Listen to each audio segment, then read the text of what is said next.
Nikech mana kaka CPO osewacho no. President gik mane president nego timo osetimo. Mano otime publicly. The last time mano lose wach ni ne en KICC.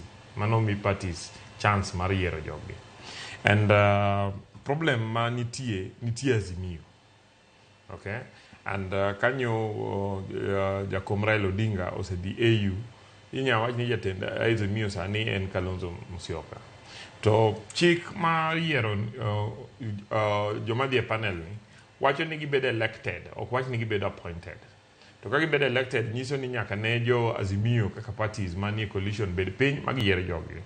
Jo Liberal Party wacho ni ne gibet piny kaka jo Azimio ma giyudo 16 votes against I think 7.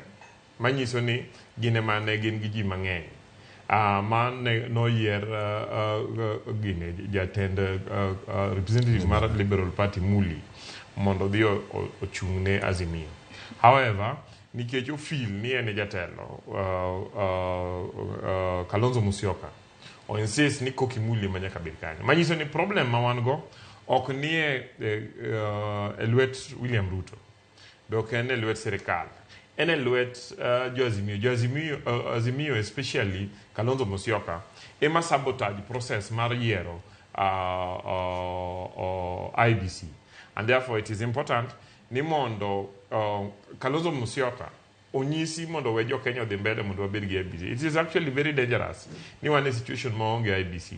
Ni ok wanya timo by elections mag seats mani nono. Kata ka referendum nyabet ok wanya timo referendum, ok wanya loso boundaries. Kapo ni nitie vacancy office ma president, be wadhi bedo gi crisis and so on and so forth.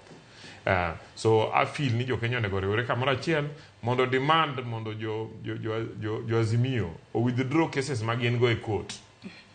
Mondo giwach gino mondo gitiki kaka jo Azimio mondo giwadhi mbele. Kok nyalre to mondo court to make a quick decision on that matter.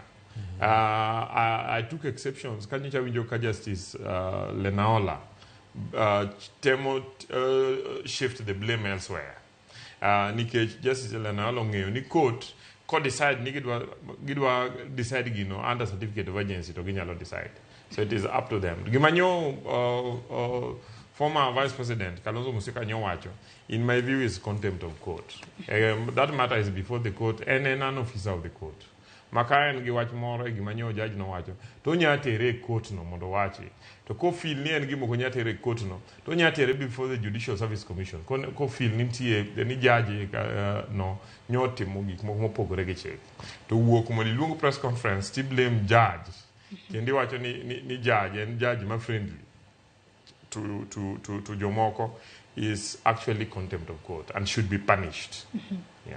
Ato nyaka sani en bendo sebedo koseyo sirikal. Ang'o momiyo ene monego bed nogolo bura e do kacha to ene makoro seyo sirikal ni nitiere kod jogege moko makoro mako buche do kacha to Mudavadi bende ni wacho ni wach mar onge mag IBC en gino matemo mar mondo miyo omie na sirikal mar William Ruto chilo ni sirikal ok ti e yo makare. Nyamori paro ni en yo ma seche moko jomoko temo mieno godo sirikal chilo ni ere ineno ka ni sirikal mar